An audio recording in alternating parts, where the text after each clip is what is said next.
오늘 우리가 함께 상고할 말씀의 제목은 구하고 존귀를 누리는 삶입니다. 오늘 우리가 봉독한 본문 28절에 보면 다윗이 나이 많아 늙도록 구하고 존귀를 누리다가 죽음에 이렇게 말합니다. 구하고 존귀를 누리다가, 누리는 것을 여러분들이 기억을 하셔야 합니다. 많은 사람들이 구하고 존귀한데 누림의 복을 못 가져요. 근데 다윗은 나이 많아 늙도록 구하고 존귀를 누리다가 죽어서 저가 복된 사람의 대표가 되었습니다. 한번 따라 하십시다. 구하고 존귀를 누리는 삶. 구하고 존귀를 누리는 삶. 사실은 제가 이 말씀 가지고 한 편의 설교만 하려고 마음을 먹고 준비를 했는데, 이 설교를 준비하다가 보니까 이게 스토리로 이루어지는 메시지라 한 편에 이것을 다 전하기에는 너무 분량이 많아가지고 한 서너 편 정도로 이거를 말씀을 전하려고 합니다. 근데 오늘 오전에 일부 예배 때 하다 보니까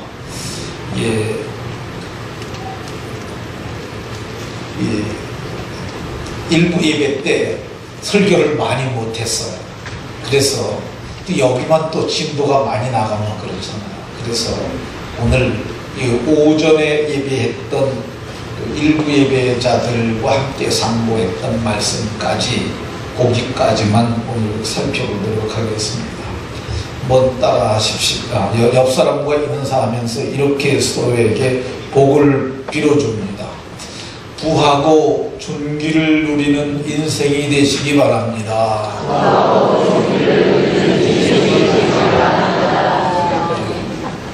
여러분들은 당대에 구하고 존귀를 누리는 인생들이 되시고, 당대에서 끝나지 아니하고 솔로몬이 죄송합니다. 다윗이 솔로몬에게 왕의 자리를 물려줘서 다음 세대까지 구하고 존귀케 했던 것처럼 여러분의 자손들까지도 구하고 존귀함의 은혜가 전승되기를 예수님 이름으로 축원합니다.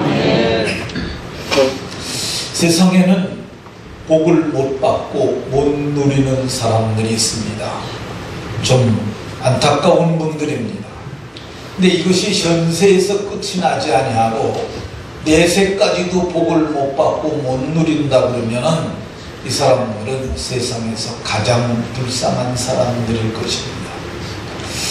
반면에 세상에서 복을 받기는 받았는데 누리지 못하는 인생들도 있습니다.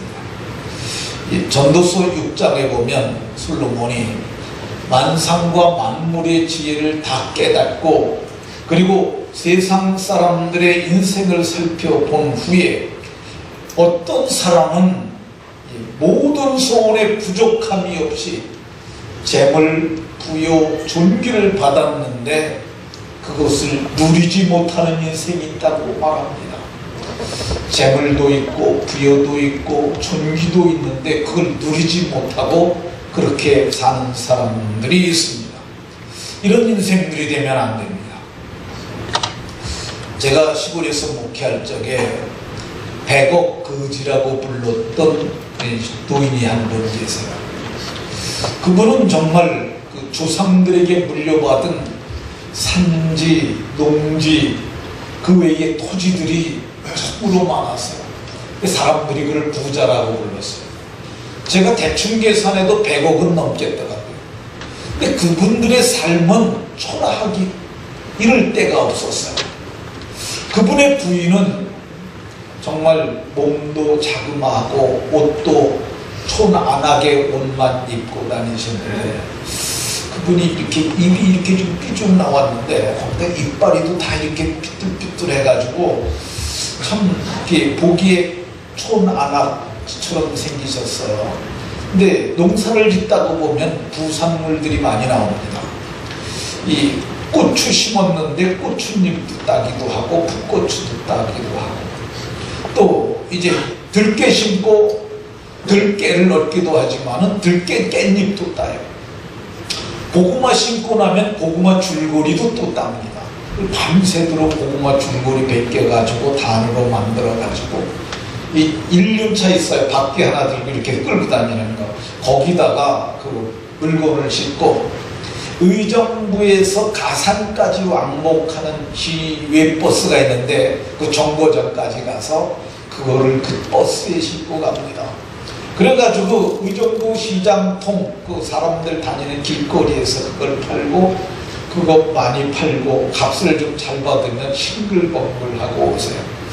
100억을 가진 그런 부잣집에서 제가 그렇게 사시는 걸 보면서 아유 참 100억 가진 사람답지 못하게 참 거지같이 산다. 제가 그렇게 생각했어요.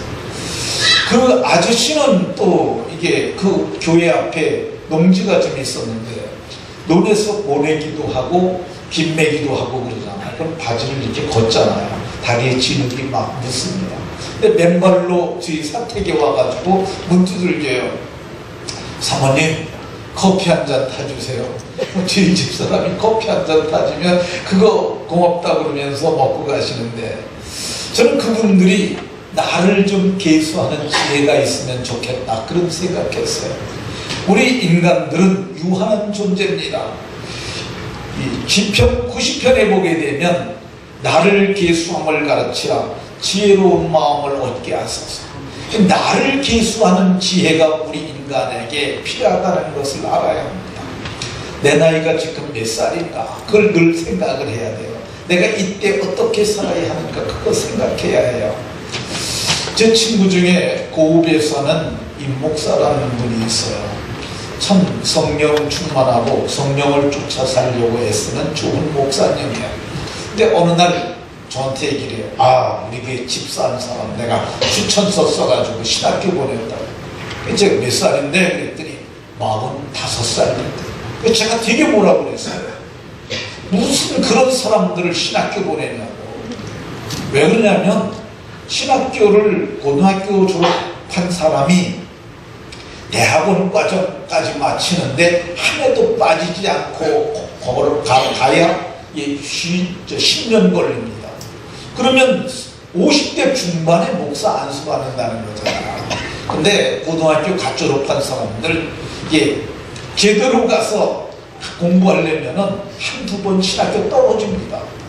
그러게 되고 강도사고시에 또 한 번 떨어지면 60 다 돼서 안수받아가지고 그 사람이 무슨 목회를 하겠어요. 그러니까 제가 사람의 나를 보고 일을 시켜야지 그렇게 하면 되겠느냐 이렇게 책망한 적이 있습니다. 우리가 세상 살아가는 동안 나를 계수해서 100억을 가지고도 거지처럼 살아가는 그런 사람이 되지 말고 복을 좀 누리고 살았으면 좋겠습니다. 모두가 누리는 은혜가 있으시기 바랍니다. 시편 23편에 보면 시편 기자는 주께서 원수의 목전에서 내게 상을 차려주시고 내 머리에 기름을 부어 이 왕을 삼은 거야. 대관식하는 거야. 그러니까 내 잔이 넘치나이다. 잔이 넘친다는 감격이 좀 있어야 합니다. 하나님께서 여러분들에게 그런 감격을 주시기 바랍니다. 비록 작은 집이랄지라도 소유가 좀 적다 할지라도 내 잔이 넘치나이다라고 감격의 노래를 부르는 복을 누리는 인생들이 다 되시길 예수님의 이름으로 축원합니다. 본문에는 젊어서는 좀 별 볼 일 없었던 한 사람이 나옵니다. 다윗입니다. 이 사람은 유대 땅 베들레헴에서 태어났어요. 유대 땅 베들레헴이라고 그러면은요, 유대에서 작은 촌동네요. 그러니까 우리가 덕정이 이제는 신도시가 생기는데, 덕정 1차 지구, 2차 지구, 그리고 옥정지구, 그리고 요 앞에 고읍지구, 요 앞에 해천지구, 그리고 고읍지구까지 생겨서 여기가 이제는 규모 있는 도시로 성장을 해가지만은 여기가 20년 전만 하더라도 덕정역밖에 없었어요. 정말 초라했었습니다. 근데 이 유대 땅 베들레헴이 바로 이랬던 동네라고 생각하면 됩니다. 근데 거기에 2세 집안 별 볼 일 없었어요. 근데 이세 집안에 아들을 많이 낳는데 그는 8번째 아들이었어요. 사무엘이 기름 부으겠다고 이세 집안을 초대했는데 7명은 초대를 받아서 갔는데 다윗은 들에서 양치고 있었어요. 정말 보잘것 없는 인생이었지만은 그가 날이 가면 갈수록 인생이 좋아졌어요. 그래서 그가 30세에 헤브론에서 왕이 되고 37살에는 예루살렘에서 그가 통치를 33년을 했는데, 그래서 남왕조와 북왕조를 통일하고 그가 사는 날 동안 늑도로 부하고 존귀를 누리다가 죽었고 그의 아들 솔로몬에게다가 복을 물려주었다고 이렇게 말하고 있습니다. 그러면 다윗이 부하고 존귀를 누리며 살았던 그 이유가 무엇일까? 그가 부하고 존귀를 누리며 살았던 이유 중에 하나는 하나님 마음에 맞았기 때문입니다. 이새의 아들 다윗을 만나니 내 마음에 맞는지라 하나님께서 친히하신 말씀이에요. 이새의 아들 다윗을 만났는데 내 마음에 딱 맞았다고 얘기를 합니다. 그 얘기는 다윗이 하나님 마음에 맞춰서 인생을 살았다는 이야기입니다. 근데 하나님께서 다윗을 만나고 내 마음에 드니까 내 뜻을 다 이루게 하리라 하셨어요. 하나님께서 다윗에게만 그런 은혜를 베푸냐? 아닙니다. 오늘날에 누구든지 하나님 마음에만 합하게 되면은 하나님께서 기뻐하시고 내 뜻을 다 이루게 하리라 하고 하나님께서 늙도록 부하고 존귀하고 그리고 그 복을 누리게 하시는 줄로 믿으시기 바랍니다. 그러면 어떤 사람이 하나님 마음에 맞을까? 오늘 하나님 마음에 맞는 다윗을 살펴보기 전에 하나님 마음에 맞지 않았던 사람을 먼저 살펴보고 그 다음에 하나님 마음에 맞는 사람을 살펴보도록 하겠습니다. 먼저 하나님 마음에 맞지 않는 사람 어떤 사람이냐?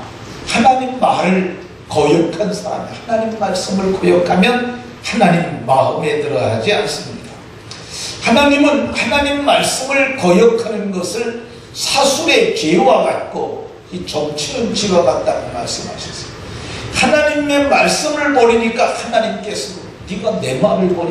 그럼 나는 너를 버리겠다고 이렇게 말씀합니다. 무서운 말입니다. 하나님의 말씀을 버리니까 나는 너를 버리겠다고 하나님 말씀하셨어요. 근데 이것이 하나님만 그러냐? 인간 세상도 별반 다르지 않습니다. 우리나라는 보수 정권이 집권을 하다가 또 진보 정권이 집권을 하다가 다시 보수 정권이 집권하다 진보 정권이 이번에 집권을 했어요. 이런 과정에 거칠 때마다 방통위 같은 중요한 보직에 있던 인사들이 전 정권의 사람임에도 불구하고 새 정부가 들어섰는데 안 물러나려고 버티다가 나중에는 이렇게 꾀죄죄하게 물러나는 일들을 많이 봅니다. 근데 자기는 이제 나는 그 정해진 기간 동안 나는 해야 될 책무가 있기 때문에 못 물러나겠다고 하는데 근데 왜 물러나라고 자꾸 밀어내느냐 하면은 그건 진보나 보수나 똑같아요. 마음에 맞지 아니하니까 통치자의 마음에 맞지 않으니까 제 끌어내리라고 그래서 뒷조사도 하고 뭐 다 하지 않습니까? 근데 저는 이걸 나쁘게 생각하면 안 된다고 생각하는 사람입니다. 이 코드 인사라는 거 있잖아요. 특별히 노무현 정부가 코드 인사를 한다고 비난을 많이 했는데 코드가 맞아야 일이 되지요. 그 비난할 거 아닙니다. 집권을 했으면은 집권자가 그거 하는 게 맞죠. 그리고 일을 시키는데 마음에 사상이 같아야 마음이 맞는 거 아닙니까? 근데 마음에 맞지 않으면 어떻게 일을 하겠습니까? 코드가 맞아야지 이게 소리가 제대로 나는 거야. 기타를 치다 보면 코드라는 게 있잖아요. 도미솔, 도파라 그런 거 다 코드입니다. 근데 이게 코드가 맞으면은 소리가 제대로 화음이 나는데 안 맞으면 불협화음이 생기는 거예요. 근데 그러니까 이제 집권자들도 마음에 안 맞으면은 끌어내리고 다른 사람 세우잖아요. 사장님도 그래요. 사장님도 일꾼을 세워서 일을 시켰는데 일하는 게 마음에 안 들게 되면은 그 사람 잘라냅니다. 마찬가지예요. 하나님께서도 마음에 안 들면 하나님이 끌어내십니다. 하나님께서는 네가 내 말을 버렸으므로 나도 너를 버려 왕이 되지 못하게 하겠다고 말씀하셨습니다. 그러면 사울이 언제 어떤 상황에서 말씀을 버렸는가, 그거를 한번 살펴보도록 하겠습니다. 사무엘상 15장에 보게 되면 사울이 40세의 왕이 되는데, 왕이 되고 나서 선지자 사무엘을 보내가지고 하나님께서 말씀하십니다. 이제 하나님께서 당신을 왕으로 삼으셨은즉 하나님의 말씀을 듣고 이것을 행하십시오. 그리고 그에게 주어진 책무가 있는데, 하나님께서 말씀하시길 아말렉을 쳐서 진멸하라고 말씀하셨어요. 아말렉을 쳐서 진멸하는데, 이 진멸이라는 것은 뭐냐면은, 진멸은 하나도 남기지 않고 몽졸히 죽이는 것, 이거 진멸전쟁이라고 얘기해요. 이 하나님께서는 진멸하게 하시는데 진멸할 수 있는 조건을 주고 진멸하게 하세요. 그냥 너 무조건 진멸하라, 이거 힘든 거 아니겠어요? 근데 하나님께서 아말렉을 이길 수 있도록 이스라엘에서 모은 빼어난 군사 20만 명을 주고 유다에서 10,000명, 그래서 21만의 대군을 주고 아말렉을 치라, 이렇게 말합니다. 근데 사실 이게 군대가 10,000명만 모여도 어마어마합니다. 그 힘센 장정들 10,000명이면은 주축을 흔들죠. 근데 10,000명이 아니라 20,000명이 아니라 20만 명도 되도록 21만의 군대를 주고 진멸하라고 말씀하셨어요. 하나도 남기지 않고 생명치는 몽졸히 죽이라는 겁니다. 이거 진멸전쟁에 대해서 이걸 잘 이해하지 못하게 되면, 하나님이, 사랑의 하나님이 어떻게 남자도 죽이고 여자도 죽이고 노인도 죽이고 심지어 애들까지 다 죽이고 짐승까지 죽이라고 그럴 수 있느냐, 이거 오해할 수 있어요. 근데 이 하나님께서 저들을 진멸하라 하셨던 이유 중에 하나가 뭐냐면, 저들이 심판의 대상이었기 때문에 그렇습니다.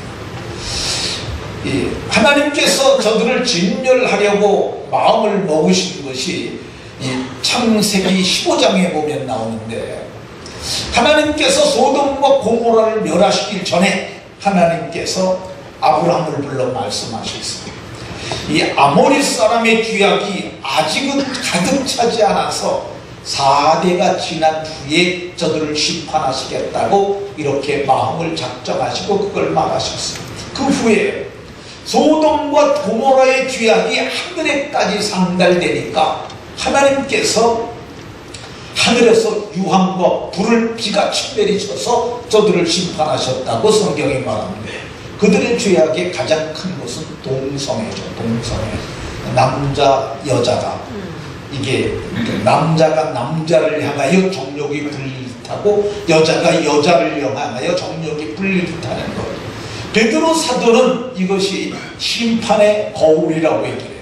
마지막 하나님께서 심판하실 때 그런 일이 일어나면 하나님께서 이 세상을 불로 심판하실 것이라고, 그걸 거울이라고 말했어요. 근데 그때 당시에 이 세상이 남자가 남자하고 연애할 줄 누가 알았겠어요? 여자가 여자하고 온 세상이 그리 될 줄 누가 알았겠어요? 세상에 대한민국 국회가 그걸 합법화해 주려고 이렇게 난리를 치게 될 줄 누가 알았겠어요?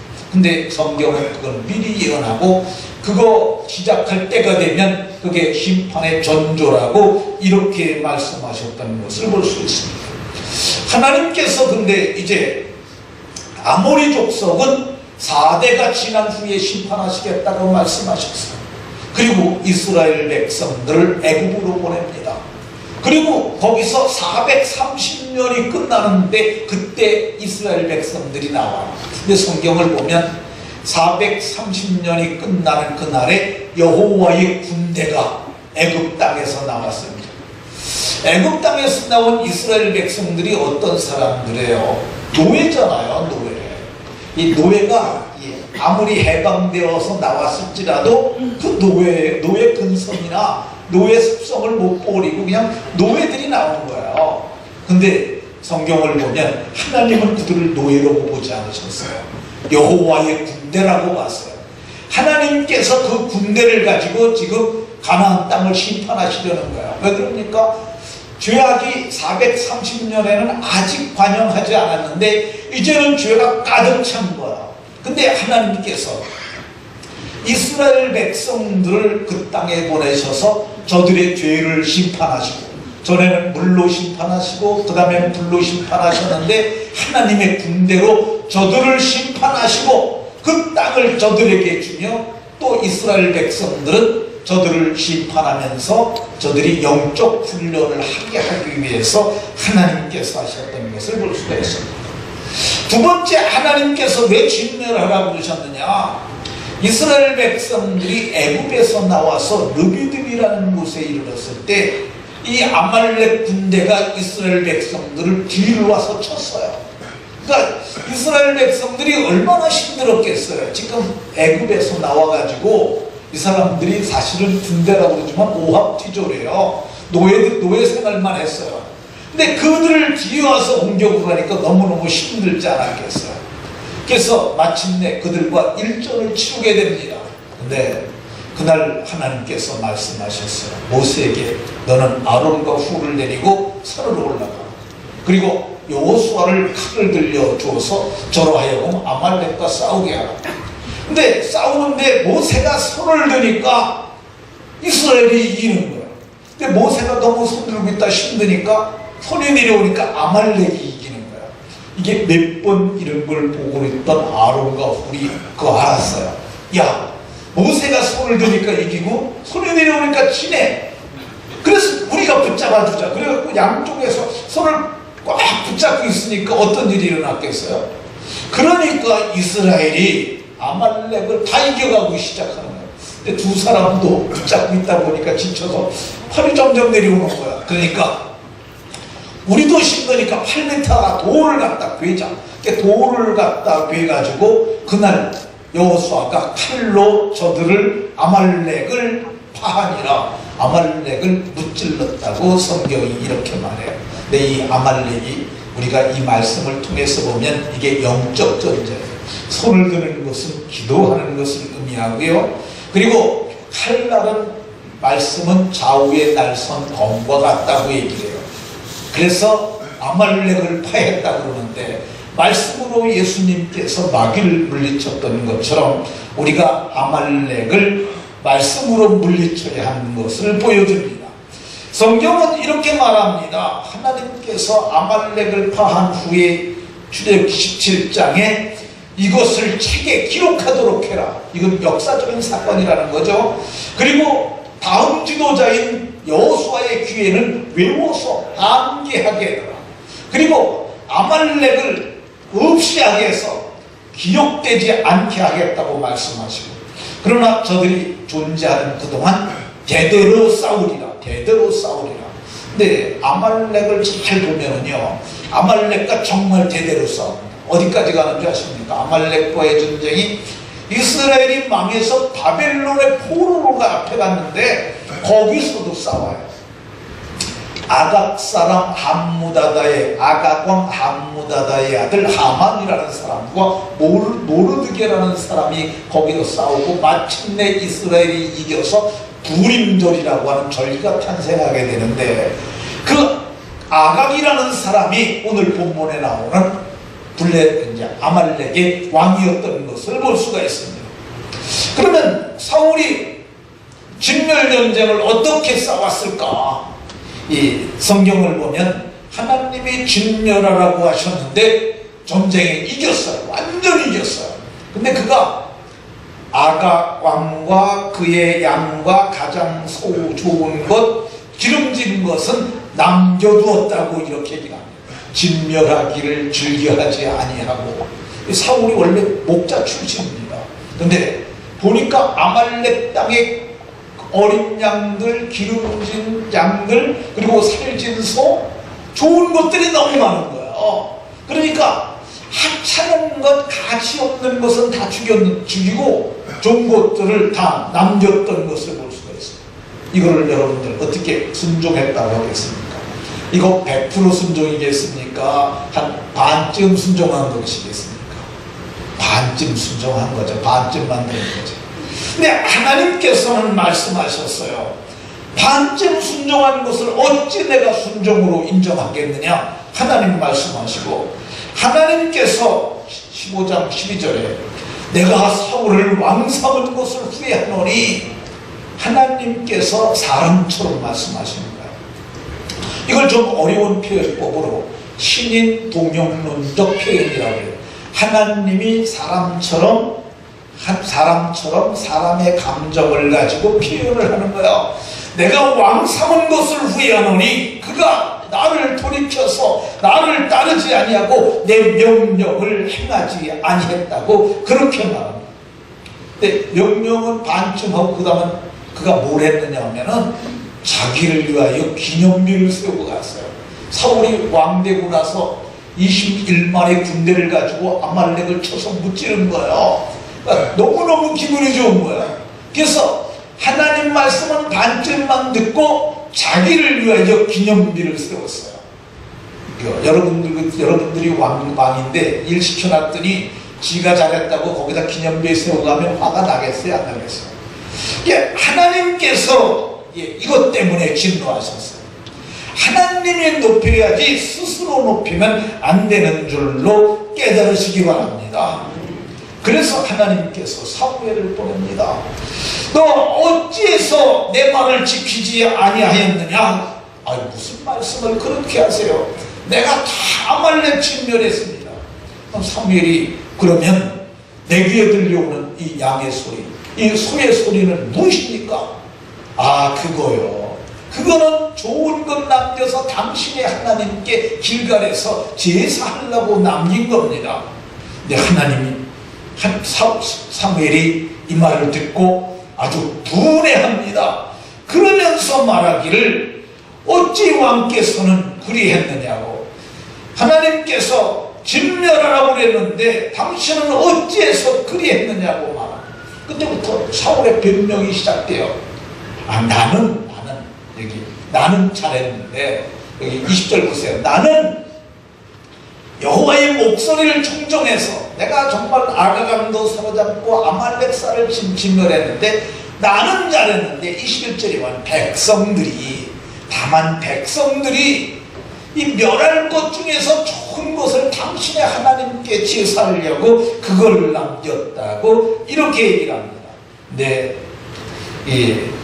사무엘이 이 말을 듣고 이렇게 말합니다. 순종이 제사보다 나은 것을 알지 못하십니까? 하나님께서 언제 당신에게 그걸 남겨서 제사하라고 하셨습니까? 하나님께서 원하시는 것은 제사보다는 순종이고, 듣는 것이, 말씀을 듣는 것이 수양의 기름을 가지고 제사하는 것보다 더 낫다고 이렇게 말했던 걸 볼 수 있습니다. 그럼 진짜 사울의 속내는, 사울이 이렇게 하나님 말씀을 반쯤 들은 이유가 뭐겠습니까? 나중에 진짜 사무엘이 추궁을 하니까 그게 24절에 내가 사실 여호와의 명령과 당신의 말씀을 어긴 것은 백성이 무서워가지고 백성들이 아니 임금님 이걸 다 죽이란 말입니까? 이렇게 좋은 소리요. 하나님이 죽이라고 그러죠. 아무리 하나님이 그랬다고 해도 이런 건 죽이면 안 되는 겁니다. 이걸 남겼다가 제사도 하고요, 이 좋은 소를 갖다가 희로 써도 되고요, 이거 가지고 일을 시켜도 되고요, 이거 가지면 백성들이 얼마나 배불리면 좋겠습니까? 그러니까 사울이 그러면 좋은 건 좀 남겨두라 이렇게 말했던 걸 볼 수 있습니다. 백성들의 소리 때문에, 사람들의 소리 때문에 반쯤만 말씀을 들었던 걸 볼 수 있습니다. 예수님께서 말씀하셨어요. 너희들 사람 두려워서 그렇게 하지 말아라. 오직 몸과 영혼을 능히 지옥에 멸할 수 있는 그분을 두려워해야 된다고 이렇게 말씀합니다. 그러면 이렇게 말씀을 반쯤 들었던, 하나님 말씀을 어겼던 사울은 어떻게 됩니까? 그가 왕이긴 왕인데, 왕이긴 왕인데 이 속마음이 편치 못한 왕으로 그 남은 때를 살게 됩니다. 그래서 다윗을 두려워해가지고 다윗을 죽이려고 군대를 보내기도 하고, 그리고 머리에 두통병, 악신이 임해가지고 귀신이 임해서 그가 사는 날 동안 두통으로 고생을 하고, 그리고 마침내 길보아 산이라고 하는 그 전쟁에서 마침내 그의 세 아들 요나답, 아비나답, 말기수아, 이 세 아들은 용사예요. 세 아들과 함께 그가 거기서 죽임을 당하게 되는데, 마지막을 자결로 인생을 끝이 납니다. 전쟁을 하다가 화살이 날라왔는데 그 살이 심장을 맞았으면 단번에 죽을 텐데 아마 그 살이 이 배를 뚫고 지나갔던 것 같아요. 뭐 다리 정도야 화살 빼고 그럼 그때도 치료할 수 있지 않았겠어요. 근데 이게 이 배를 뚫고 지나가서 뒤로 나간 거야. 자기가 생각을 해봐도, 야, 내가 이거 화살에 뚫고 지나갔으니 내가 틀림없이 죽을 게 틀림없겠다. 근데 이 죽을 수가 없잖아요. 그러니까 그의 병기든 부관에게 말합니다. 부관, 내 칼을 들어서 나를 찔러 죽여라. 내가 이 할례받지 못한 블레셋 사람들에게 칼에 맞아 죽어서야 되겠느냐. 나를 네가 죽이도록 해라. 근데 죽이라고 그랬더니 어떻게 임금님을 죽이겠어요? 벌벌 떨고 있으니까. 에휴, 차라리 내가 자결로 인생을 끝내. 칼을 빼가지고 이게 엎겼는데 이걸 좀 잘 찔렀어야 되는데, 이 성경을 보게 되면 죽은 것으로 나와요. 뻥 뚫고 지나갔으니까 죽은 줄 알았는데, 이 성경을 보게 되면 이 사울이 칼을 들고 그 위에 엎드러지니까 죽은 줄 알았어요. 부관도, 그러니까 왕이 죽었으니까 나도 죽어야겠다고 죽었어요.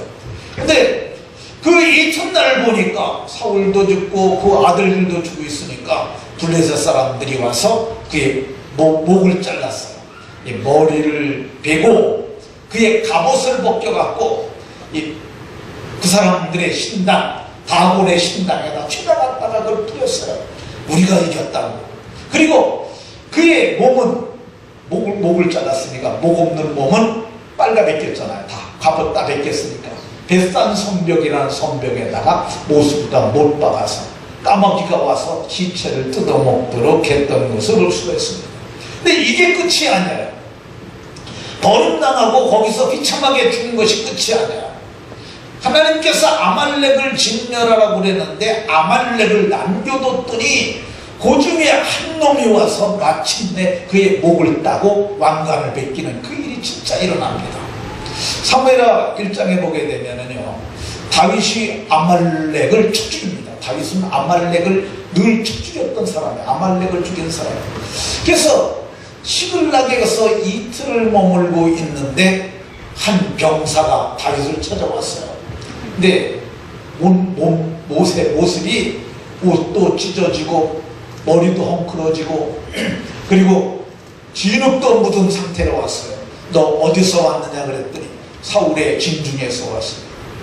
너 그날 전쟁을 보았느냐 그랬더니 전쟁의 결과가 어떻게 되었느냐 물었더니 그날에 요나답도 죽고 아비나답도 죽고 말기수아도 죽고 마침내 사울도 죽었습니다.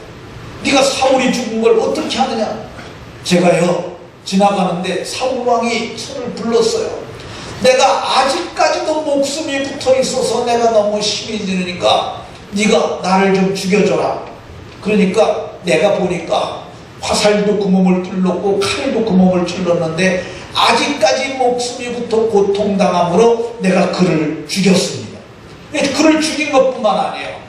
그리고 내가 그 머리에 있는 왕관을 벗기고 그리고 그 팔에 있는 팔의 고리까지 벗겨가지고 내가 왕이 다윗에게 내 주에게 왔나이다 그러면서 그걸 바쳐요. 그러니까 아말렉을 진멸하지 못한 자는 아말렉에게 왕관도 뺏김을 당하고 팔찌도 벗김을 당하고, 반면에 아말렉을 쳐 죽였던 그런 아말렉 선을 통해서 왕관을 받침을 받고 팔에 고리를 받게 된 것을 볼 수 있습니다.